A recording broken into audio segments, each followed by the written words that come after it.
আমি এখন রয়েছি ফিফি আইল্যান্ডে। যে ফিফি আইল্যান্ডে আসার জন্য কি বছরের পর বছর আমরা টাকা জমাই এই থাইল্যান্ডের ফিফি আইল্যান্ডে যেতাম। ফিফি আইল্যান্ডে এসে যেটা মনে হলো সেটা হচ্ছে যে প্রকৃতি যে সৌন্দর্য দিয়েছে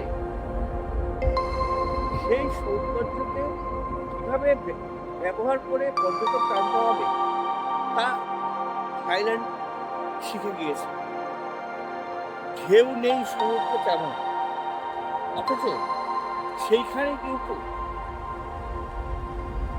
হাজার হাজার লাখো লাখো মানুষ বিশ্ব থেকে এসে আনন্দ নিচ্ছে। দেখে মনে হচ্ছিল যে আমাদের দীঘা বা মন্দারমণি কি করছে। সেখানেও কিন্তু ঢেউ বেশি নেই, কিন্তু পর্যটকরা সেখানে এই আনন্দ পায়। যদি তাই পেত তাহলে তো আর থাইল্যান্ডের ফিফি দ্বীপে আসতো না। সেখানে কি পরিকল্পনার অভাব রয়েছে?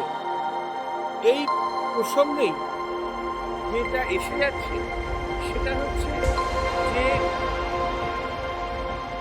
পরিবেশ প্রকৃতি যা দিয়েছে সেই প্রকৃতির দেওয়া